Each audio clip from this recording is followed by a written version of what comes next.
1 महीना के बाद हम जीजा के गांव से आवत तनी आ पूरा यार के लुके बदल गइल बा। हाँ तो 1 महीना कम दिन बा। हो के हो बड़ा बेचैन लागत हवन। हैसन जजमान होलन बात पर बैठा के 10 गो रुपया धरावतन। हमरा के एमा उमा के पंडित जी बुझतरन। उनकर भोज खैला बिना हम दुबर बाई। हमरा घरे खाना नहीं खे हैं।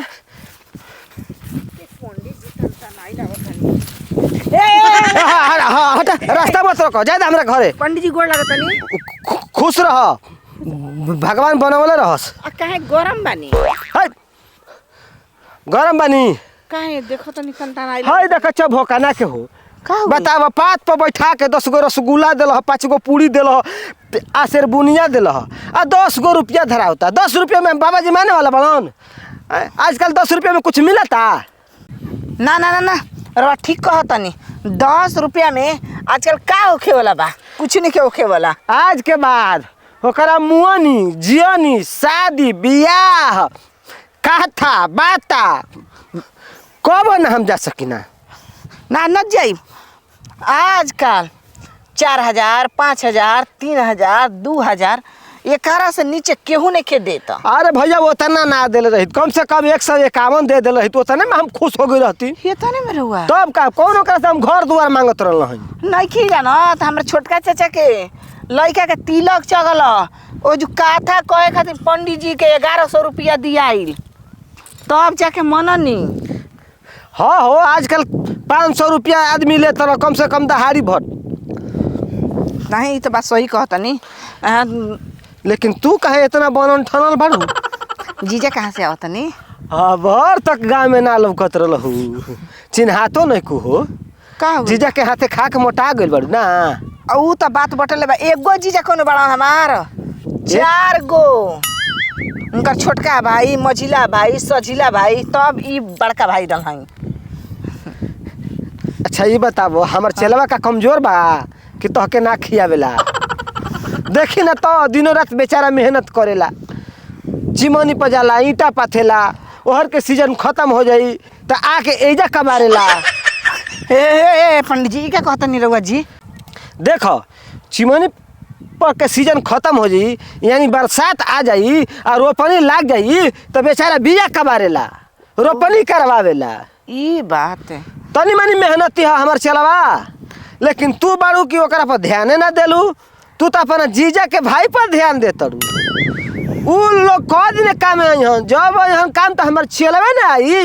ई तो बात सही है कहतनी। देखो खड़ा होकल होकल हमार गोड़ दुखाए लागल अब हिम्मत नहीं थे करत कि खड़ा हम होई। ए बाबा ए मारा जब खाड़ा रहला लकड़ी ऐसे हट जा रही दो भला कह के हटा देलहु ना तब ले घुसिए गई रही सरवा। फाट गई रही तो घुसे के छोड़ी ना। हाँ तो पैंट बड़ियार नहीं के कमजोरे बाटे साला फटिए जाई पैंट हमार। ढेर दिन हो गई पैंटा के ना ये कहीं पैंट 10 बरिस से रहूँ दतनी हम। इहो मिलले ह कि किनले हनी?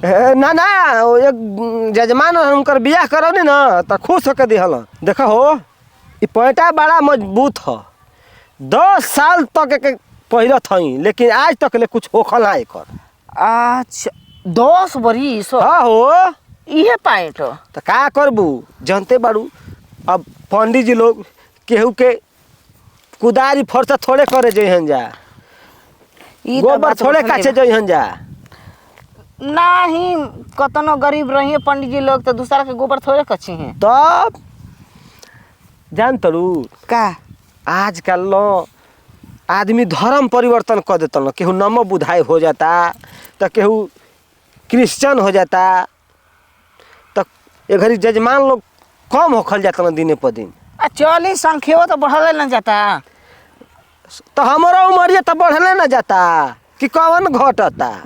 ये भाई ये हरे तो आइल ही लेकिन लौकत नहीं खे।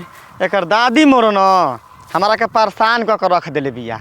1 महीना तक गइल जीजा गाँव में 1 महीना पर आइल आ देख तनी के देखो तीसरिए भाग रहतिया। ओकरा के सिवाने में निक लागता घरे निक नहीं खे लागत। भेटा जइहन न तो उनकरा के सहूर सिखा देमे बेरा। ना ना ना पंडित चलो। जी ठीके कहतनी। हम तो परेशानी भाई ओकरा से कहतनी ए भाई का बा जिंदगी में पंडित जी जी अरे कुछ नहीं खे जिंदगी में हो, एक दिन सब कोई दांत चियार के पड़ जाई हाँ। आ दुनिया छोड़ के चल जाई। चल जे जन करे के बताओ आराम से जे कर जवन करे के बा तवन धरतीये पर कह के जाए के बा, सही बात बा आ जवन करबू तवने गुण गवाई एक आ नंबर उहे संगे जाई। वाह रे पंडित जी, वाह वाह वाह। का जी पंडित जी, का चला रवा का हमारे मौकी मिलल हिया का है उ ढेर सुंदर बिया का ई का करो तनी, ठीक करो तनी, बढ़िया काम बा। का कइले बनी? का कइले बानी, दिने दहाड़े पुअरा के गला पर बैठौले बानी। आजकल केहू पे विश्वास बा, केहू के नियत ठीक बा आजकल। तू गलती सोचत जब हम- सोचत रह तवन बात नहीं खे, दूसर बात बा। हम जाना तनी कौन बात बा। ई ना सीमान घुमाना हो गइल बिया। करे घरे निकले के लागत। अबे तो हम घरे सुबह ले काम काज करबी तब कहीं तनी सिवान में घूम ले अच्छा तो एकर मतलब पंडित जी पसंद बड़न का। ए देखा जजमान, उल्टा सीधा मत बोलो, ठीक ना? अछरंग लगाइब। हाँ हमरा के पंडित जी पसंद बानी। अब जीजा कहा 1 महीना रहनी ना, अब पंडित जी कहा 1 महीना रह हाँ तो रह पंडिताइन बना लियो करो के। उ बढ़िया बा। देखा आय, तोहर जनात बुझात नहीं खे, ई त पगलैया गइल बन, तू पगला गइल बड़ू। हम पगलाइल बनी महाराज की, रो पगलाइल बनी। रो बूढ़ पुरानिया भइनी गाँव गाँव घूम घूम जजमनिका कराओ तनी, रो तो ना बुद्धि नहीं खे कि केकरा से कब कैसे बतियावे के चाही। ए महाराज, हम तो जजमान का कह के जाते रहे नहीं है ना, रास्ता में रोक ले ही सर समाचार लगल ही करे। अच्छा तो उहेरे उठा ले ली का ए गोड़ हाथ। हाँ हाँ यह धले रही हाथ। कल की पंडित जी बैठी, अरे बस एगो काम बाटे। का हम बताई, हमार मेहरारू न हमारा का जिए ना दी। कहत रही ना कि जीजा का में गोइल नहीं, 1 महीना रही आ 4 गो जीजा मिल के खियौल जा हमरा के। कर दादी मोर के अरे ओ जिगला तो रहली ठीक रहली ना बोलनी। पंडित जी के ले तो निक लगता ए काले तड़ी हो जजमान। हाल चाल। अच्छा हाल चाल तो का करी, गरम नहीं तो बैठा के अस्ती ठंडा कनी हो। जाए हाँ तो गरमाई ना जजमान, पात पे बैठा के 10 गो रसगुल्ला दिल ह, 5 गो पूरी दिल ह, हेतना बुनिया दिल ह, हेतनी चटनी दिल ह, एक बाद 10 गो रुपया दिल ह। 10 गो रुपया से का होखे वाला बाटे? तो अब कल हम घंटा ए जजमान देखो, तू नहीं खा जानत। 10 गो रसगुल्ला के कितना दा होई पता बा? 100 रुपया। कुल अगर जोड़ दिया तो रुआ का 250 दे देहलस। करने धरनी एक केली चाहतन एक बिटोरनी। ढेर नहीं खा बोलत जजमान। ए बाबा जे जवन देवेला ना खुशी से ले लेहल जाला। हो सकता ओकर उहे बेचारा के जुड़ल आटल होई त कहाँ से पेट काट के दूसरा करवा के देव। तो निमंत्रण ना देवे के चाही। पंडित जी लोग जब हिलल हन ना तब लागेला 1 के 1.5। तो एक हाली तोय ककने जाए के चाही कि 2000 चाहे 1000 रुपया चाही। नहीं तो तमाम ना होखेला। अरे 10 रुपया के जमाना रह गइल बाटे। अरे 50 रुपया देले हतन ना तो 151 रुपया देले हतन लेता रे, मैं खुश रहती। आ हो सकता कि बेचारा गरीब होई तो नहीं देतन आ गोड़ लाग लेतन तबो खुश रहती। चली ठीक बा, और विचार खिसिया गन तो ठीके कहनी ही। आज के बाद ओकरा मुअनी जियनी में कबो हम ना जाई पूरी खाए। ना जी हे बाबा, बाबा हमारा के यहाँ आई पंडित जी रहुआ, हम कथा कहवाई वो अरे वो के लुगा देव झूला देव ए चुप रहना, लुगा झूला तू अपना माई के दिया, हमरा का देबू हो? अरे पंडिताइन खातिन पंडिताइन खाती दिए, पंडित जी के देते नहीं खुया जा तोर पंडिताइन पर। ई का कहतनी जी? धोती कुर्ता ए बाबा रउआ ढेर बोलो तनी कबो कबो। हमार दिमाग में सटकी ना तो हम बाबा सब भुला दिन के रुआ बानी। का लेही बताई ना। धोती कुर्ता तो ये कुल कहेला ना सब साफ कि धोती कुर्ता चाहिए हमारा के। हमारा कहाँ आईब ना सुनी तो तय कह के आईब।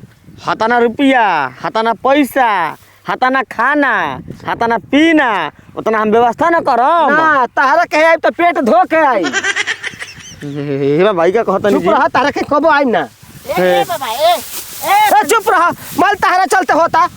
हम तो कबे घर चल गई बीचे रास्ता रोक के खड़ा हो गेलू तरका हनी का जी तरका हम हई तो लोग मर्द मेहरारू दोनों जना मिलके हमके पागल कर दे बजाई जे खिसियाई। बुझा तक के हमर पोथिया पतरा कुल भुला जाई। हाउ हलिया बा पंडित जी के मछिया बड़े बड़े तो रख दे पंडित जी के मछिया हते हे चुप रह मर्द भागा ए बाबा, भागा भागा देख रे ई का करतरी रे ए पंडित जी पहली राउर दीदिया कटवाल सनम पंडित जी पर ना गाना ना गावल जाला ई का है बोहन पर गाना गावल जी हमनी के तनी के ना लगी।